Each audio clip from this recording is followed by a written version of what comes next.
Magandang araw mga kabugtaw. Ah, Ayon sa aking bibwit o little bird, yung presko ni Bersamin, yung sinabi ni Bersamin na aksidente daw yung nangyari sa South China Sea noong June 17, ay sariling sikap niya. Hindi alam ni BBM yon.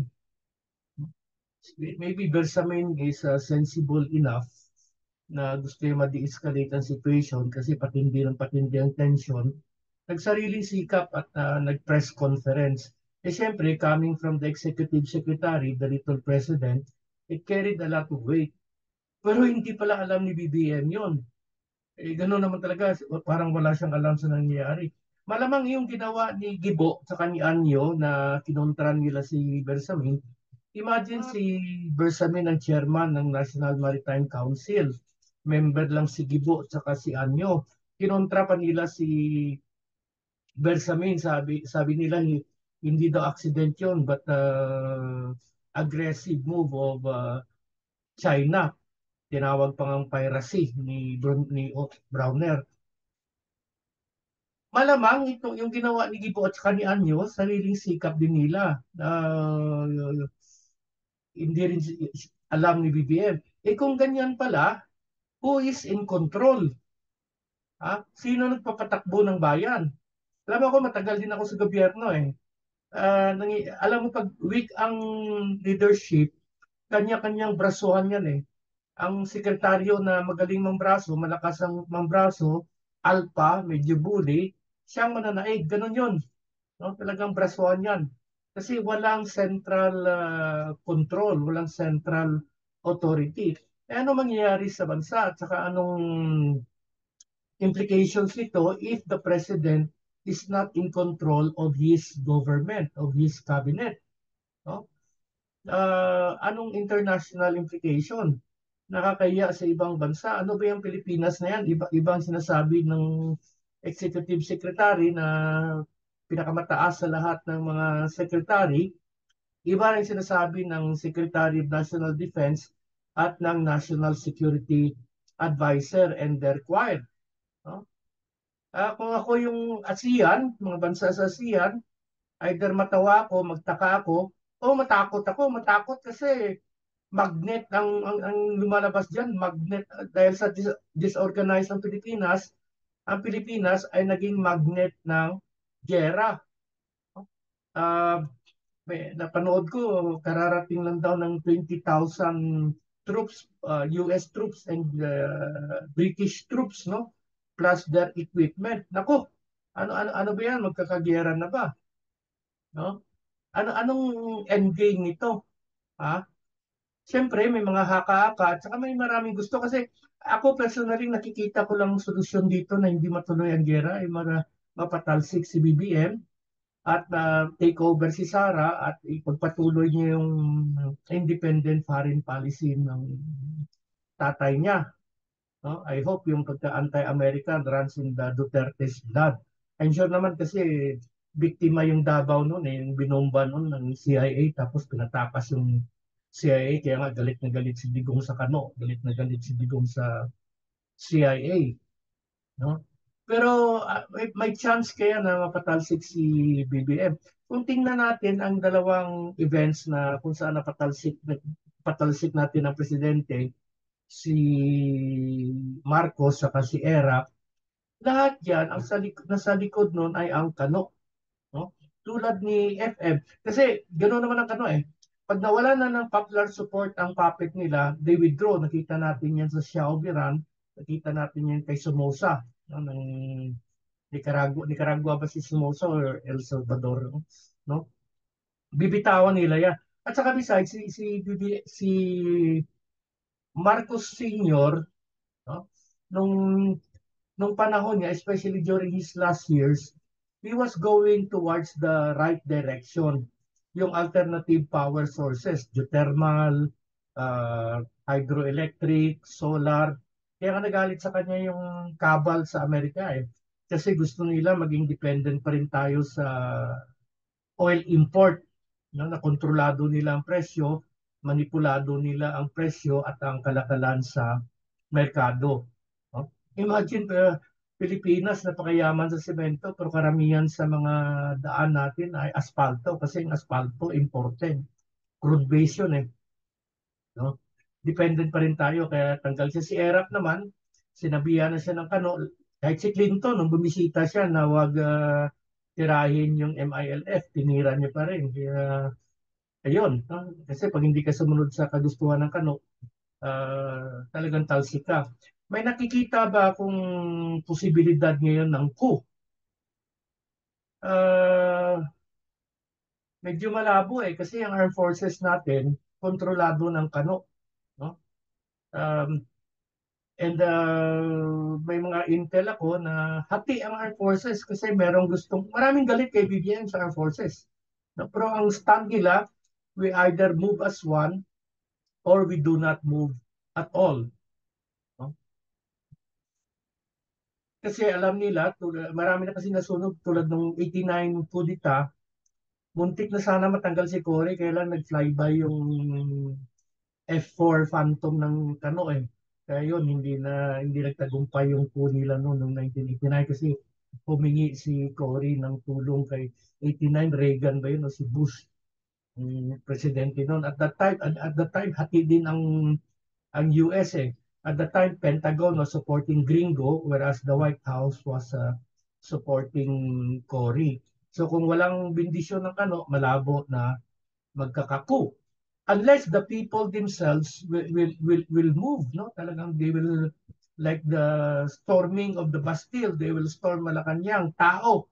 I'm sure may mga casualties dyan kasi kung walang backup ng armed forces, ang police, wala naman yan eh, wala namang capacity yan for kudita, susunod lang yan.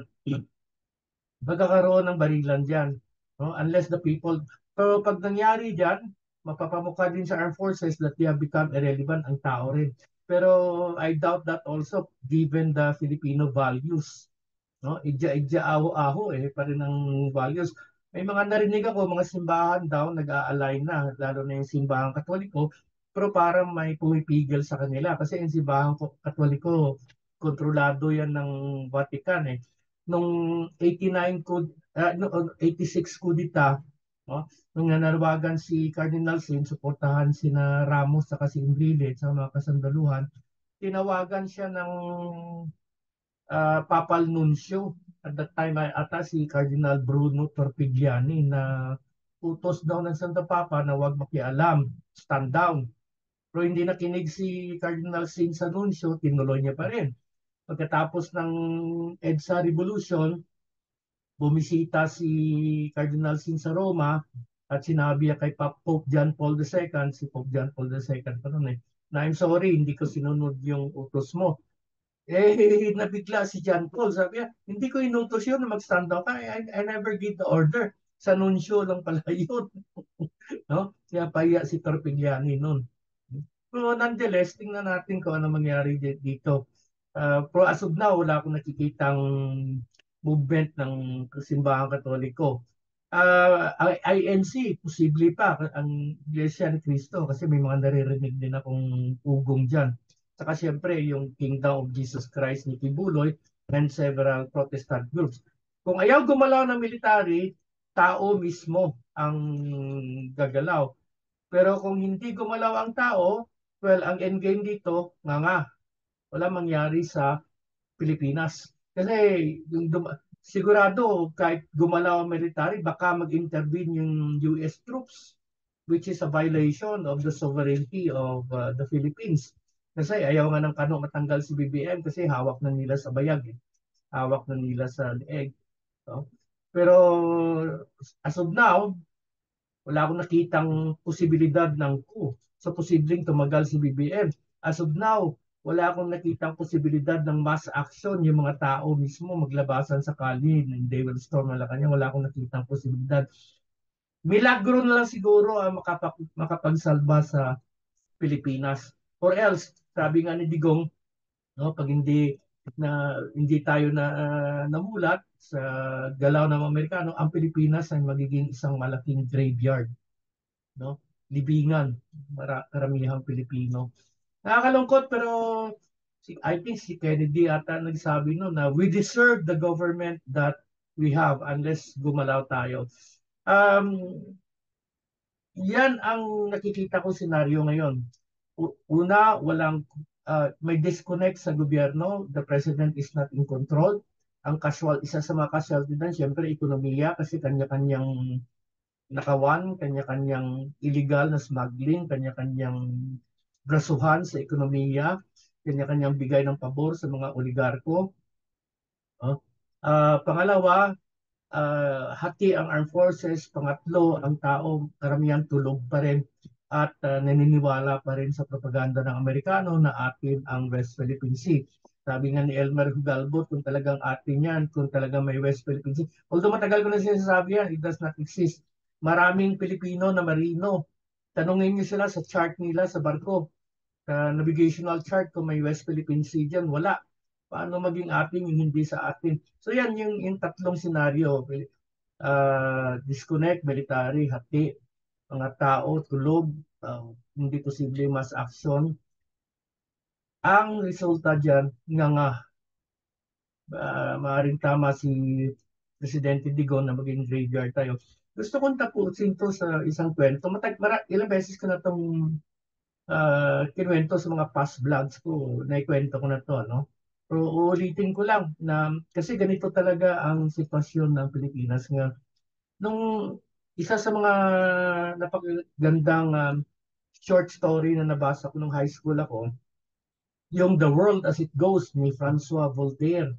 In that story, the world has become so wicked that God wanted to destroy the world.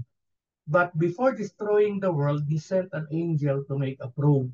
So the angel disguised himself as an ordinary mortal. He met with the cross-section of society, mga obispo, mga general, mga negosyante, hanggang sa lowly street sweeper.